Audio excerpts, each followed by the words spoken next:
लोकसभा चुनाव के नतीजों से पहले तमाम बड़े नेता देश भर के भगवान से जीत का आशीर्वाद मांग रहे हैं।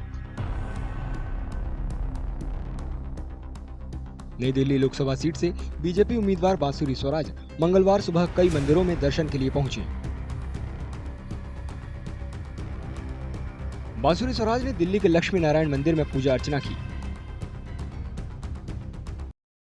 पहले तो आज लक्ष्मी नारायण मंदिर आई हूँ, जो पूरी सृष्टि के पालन करता है, आज उनका आशीर्वाद लेने आई हूँ और मेरा अगाध विश्वास है और मैं पूरी तरह आश्वस्त हूँ कि आज भारत की जनता चयन करेगी भाजपा की लोक कल्याणकारी नीतियों को, चयन करेगी हमारे यशस्वी प्रधानमंत्री श्री नरेंद्र मोदी जी की विकास की नीतियों को, चयन करेगी हमारे यशस्वी प्रधानमंत्री श्री नरेंद्र मोदी जी के विकसित भारत के विजन को।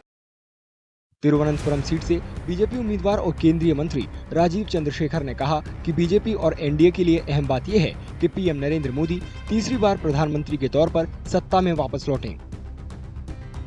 I think we will see at the end of the day what the results are, but the most important thing today for all of us in the BJP and NDA is a third term for our Prime Minister and continuity and to continue to take India forward. I am of course happy about the fact that the exit polls have shown a resounding mandate for our Prime Minister, and of course given that I spent a lot of time here and I want to work for the future of Tirunelveli. I am also hopeful about the results pertaining to my seat in Tirunelveli, and I look forward to people's blessings.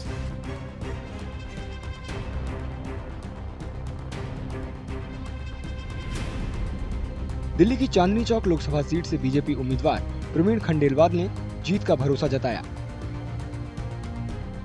100% Chandni Chowk की seat मैंने बार बार कहा हम record वोटों से जीत रहे हैं, वहीं दिल्ली की 7 सीट भी भारतीय जनता पार्टी बड़े बहुमत से जीतेगी। मुझे लगता है कि एग्जिट पोल से भी हम आगे जाने वाले हैं। अब की बार 400 पार के बड़े नारे के साथ तीसरी बार प्रधानमंत्री नरेंद्र मोदी भारतीय जनता पार्टी की सरकार बनाएंगे।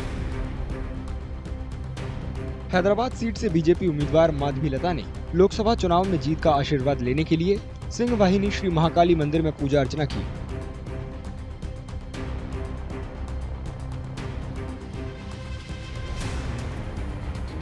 चुनाव नतीजों से पहले केंद्रीय गृह राज्य मंत्री अजय मिश्रा टेनी ने भी लखीमपुर खीरी में मां संकटा देवी मंदिर में पूजा अर्चना की।